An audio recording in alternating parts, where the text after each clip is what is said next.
Alors tout le monde parle du format POV de Daniel Dalen, c'est ce qui l'a rendu reconnaissable, c'est son format signature, mais aujourd'hui moi je vais pas te parler de ça parce qu'il y a quelque chose qui est beaucoup moins visible dans son contenu, que les gens ils remarquent pas forcément consciemment, et qui explique pourquoi ces vidéos fonctionnent autant. Son utilisation des b-rolls. Et à partir de 6 pieces of content qu'on va analyser aujourd'hui de Daniel Dalen, je vais te donner les règles que tu peux appliquer et réappliquer à tes b-rolls personnels, peu importe ton niveau d'avancement dans le business. Si t'es un infopreneur, un entrepreneur, si t'as un head of content, si t'as juste des monteurs pour l'instant, si t'as toute une team, tout ça, ça va te servir.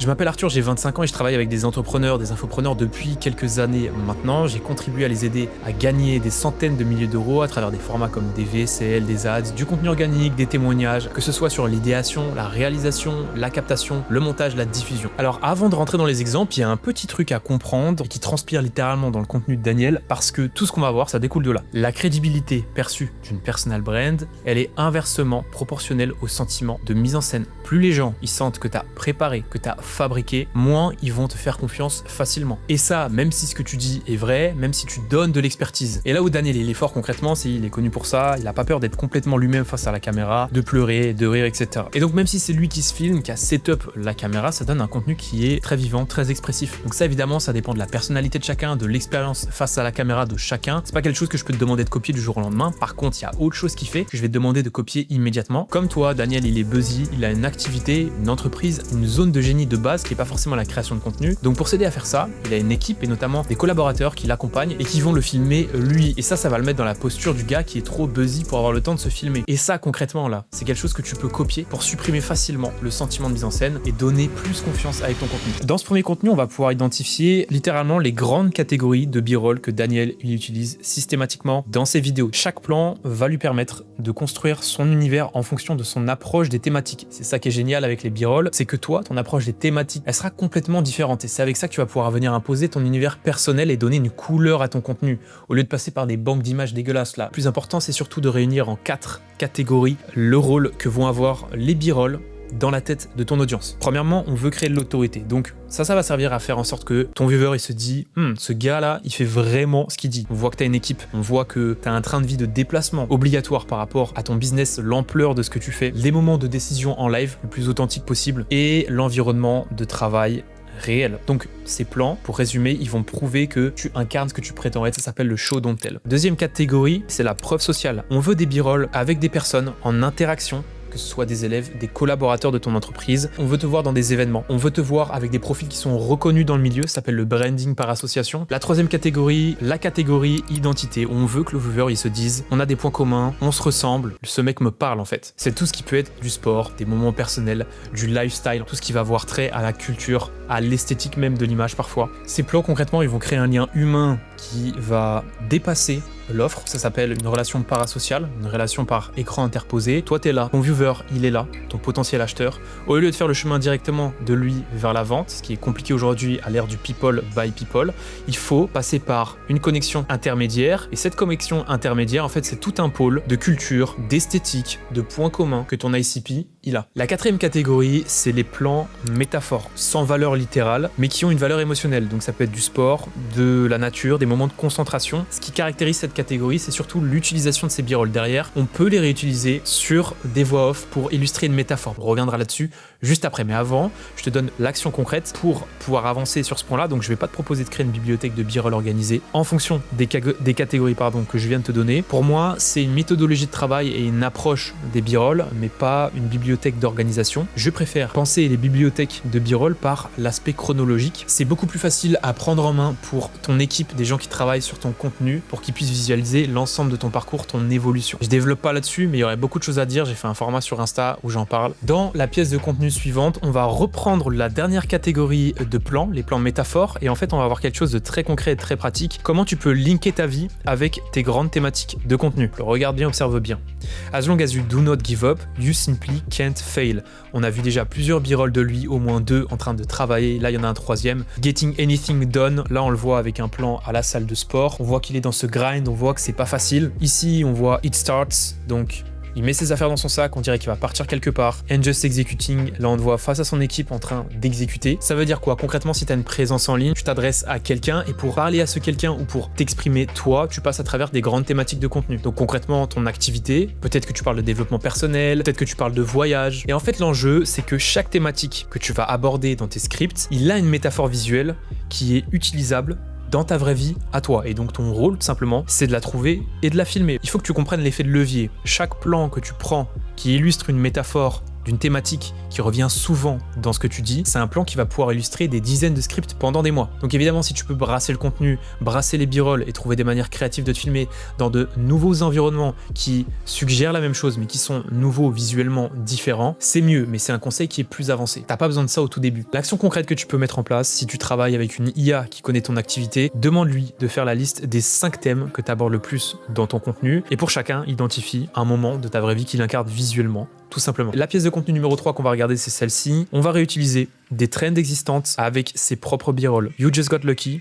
De luck. Et ça montre un autre atout encore de l'outil que sont les b-rolls. Daniel ici, il utilise une trend qui est existante, un format qui tourne déjà, que l'algorithme a déjà validé, mais il l'a rempli avec ses propres b-rolls à lui. Et donc ça produit un format qui a la viralité potentielle d'une trend et l'algorithme en fait va pouvoir reconnaître le pattern, mais ça permet aussi de poser une identité unique. Encore une fois, avec ta manière unique de faire tes b-rolls qui sont spécifiques à ton environnement, à ta vie personnelle. Et t'as compris l'utilité derrière, t'as pas besoin de voix off, d'une A-cam, de faire un script, tu peux faire du volume de contenu sans avoir à te fatiguer en s'appuyant sur une structure qui fonctionne déjà, qui est déjà validée par l'algorithme. Donc moins d'énergie créative à dépenser sur la structure, un contenu qui reste 100% dans ton univers et un boost algorithmique lié à ta brand. Action concrète à mettre en place tout de suite, identifier ou fait identifier par ton Head of Content 3 trends Instagram qui sont actives en ce moment dans ton secteur et pour chacune, tu vas vérifier si tu as des b-rolls concrètement dans ta bibliothèque qui pourraient convenir. Je te donne 3 exemples à partir de ce que Daniel il fait pour rester sur lui, je te les mets juste ici. Pièce de contenu numéro 4, si tu avais une seule chose à mettre en place pour commencer ta bibliothèque de b-roll sans personne, sans matériel, c'est le format trépied. La croyance c'est que pour avoir de bons b-roll, il faut toute une équipe, il faut du matériel, du budget, du temps. Là comme tu peux le voir, Daniel il est en déplacement, il est dans une chambre d'hôtel ou un B&B pour quelques jours et il pose tout simplement sa caméra sur un trépied et il l'allume à différents moments de sa journée et c'est tout. Et le plus important si tu as été vigilant à ce que j'ai dit au début, c'est que c'est lui qui a fait ce setup. Il a posé sa caméra, il a appuyé sur record. Pourtant ce sentiment de fabrication, on le ressent pas. Pourquoi? Il y a un maximum d'éléments qui sont non maîtrisés, non mis en place. Regarde ses interactions avec les gens. Regarde la manière dont la lumière apparaît sur le mur. Regarde les micro-changements de cadre qui expliquent qu'à différents moments de la journée, il est vraiment venu appuyer sur rec et que ça a bougé un tout petit peu la caméra. Tous ces détails, le cerveau du viewer, il le remarque. Quand tu vas te déplacer, tu vas arriver dans un nouveau lieu, donc hôtel, B&B, etc.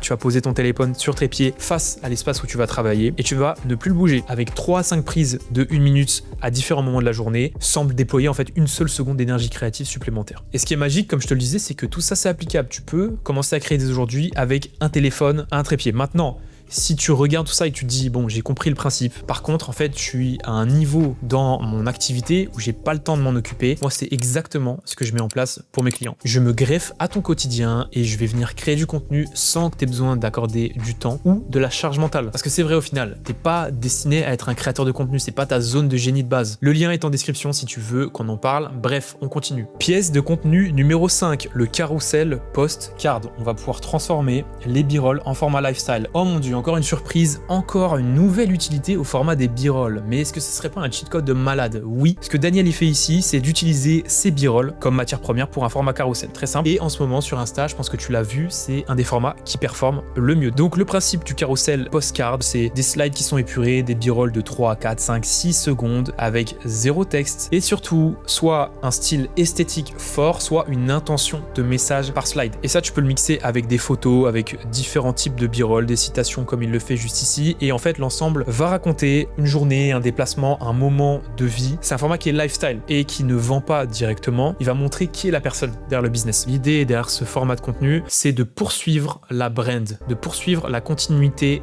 esthétique de ce que tu fais. On rajoute du volume de contenu et on s'assure que ce contenu, il soit câblé, aligné sur le reste de ton contenu. Ça permet de créer une cohérence visuelle à travers un format qui est simple à produire, qui n'a pas besoin d'être scripté. Donc la règle, c'est que tes b-rolls, ils servent pas qu'à habiller les vidéos, ils sont aussi la matière principale notamment des carousels lifestyle. J'ai parlé de volume juste avant, mais c'est pas l'atout principal de ce format, on est d'accord, parce que c'est important de le comprendre, le volume, il crée pas de confiance. Ça sert à quoi de poster 10 réels par jour si le contenu de ces réels ne sert à rien? On veut publier peut-être une fois par jour, peut-être une fois tous les 2 jours, peut-être une fois tous les 3 jours, mais avec des choses qui ont du sens et qui contribuent à faire ce qui va vraiment bouger la balance en ta faveur concrètement sur tes métriques, c'est-à-dire la confiance de ton audience. Pour le cas numéro 6, on va rester sur le même post parce que ici on a quelque chose d'intéressant, je vais activer le son. Like a nice weekend off, you know. But man, it was so nice to just have like a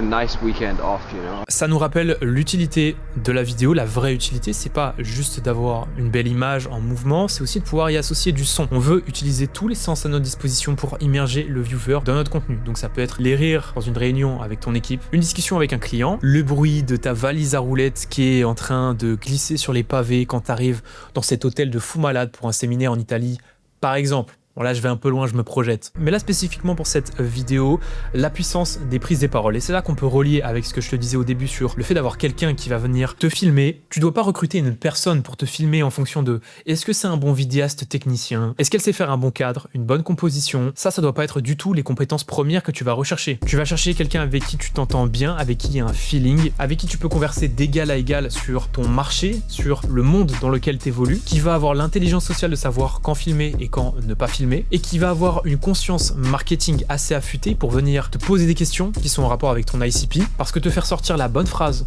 au bon moment, avec le décor derrière qui te crédibilise sans que tu aies à dire, mais en mode show, don't tell, ça, c'est pas un travail pour les débutants. Et c'est pour ça que tu vois fleurir ce genre de contenu sur le marché de l'infopreneuriat, notamment en ce moment, Hans, Mathis Clouet, Nick Setting, mais aussi chez les entrepreneurs comme Sylvain Pascal par exemple, parce qu'on vient casser, pulvériser les doutes que peut avoir ton audience sur le sentiment de mise en scène, sur la fabrication. On est sorti un peu des b-rolls, mais je pensais que c'était important. Et si tu as une personal brand sur laquelle travailler et que t'as pas mis en place ce format encore concrètement, et tu passes à côté de l'opportunité de créer une vraie relation parasociale avec ton audience, d'augmenter leur confiance en toi pour qu'après ils passent à l'action, que tu sois un infopreneur, que tu aies un produit à vendre, que tu sois un entrepreneur, que tu aies besoin de recruter des talents, d'attirer des collaborateurs ou même in fine peut-être de vendre ton produit. C'est le contenu idéal que tout le monde fait en ce moment et qui va littéralement te prendre 0 temps, 0 énergie si tu recrutes la bonne personne. Et comme tu te doutes, c'est un format que je mets en place aussi avec les personnes avec qui je collabore, comme par exemple Carl West, qui a pu récupérer 50 pièces de contenu vertical, pertinentes et authentiques pour son Instagram à partir de 2 journées où il accompagnait ses coachés sur Paris. Et le plus fort dans tout ça, c'est qu'il a eu 0 temps à y accorder, 0 script à lire, puisque c'est moi qui suis venu lui poser toutes les questions les plus pertinentes après avoir étudié son ICP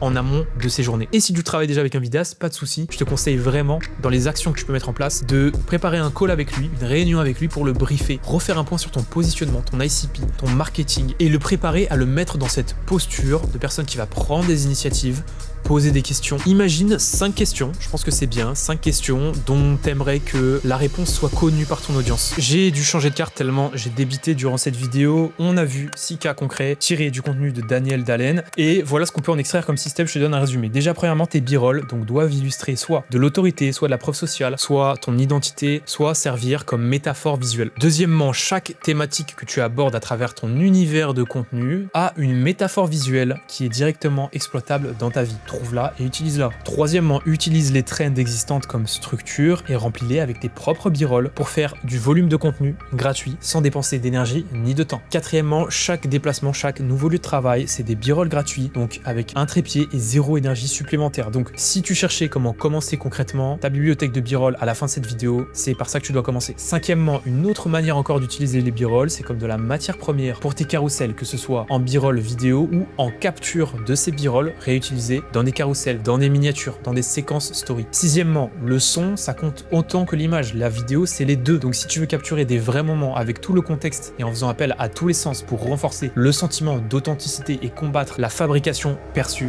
active ton micro. Et comme je te le disais en milieu de vidéo, si tu as déjà une activité qui tourne et que c'est simplement quelque chose que tu veux déléguer en mettant en place des systèmes puissants qui vont te permettre d'économiser du temps, de créer du contenu sans que tu t'en rendes compte, de te prendre 0 charge mentale et surtout de te reconcentrer sur ta zone de génie tout en développant un personal brand en restant dans les tendances, dans le courant, la méta de ce qui se fait actuellement en termes de contenu, tu as un lien qui est dans la description de cette vidéo. On va analyser pendant l'appel ton contenu et voir ce qu'on peut mettre en place concrètement. C'est pas un appel de closing, je te proposerai rien à la fin. L'objectif c'est auditer ton contenu actuel et voir ce qui serait pertinent de mettre en place, voir ce qu'on pourrait améliorer, voir ce que tu pourrais déléguer. Et si jamais j'ai une solution qui est pertinente pour toi et que tu en as envie, on fera un R2 dans lequel je te proposerai une solution customisée. Lien en description. Ciao!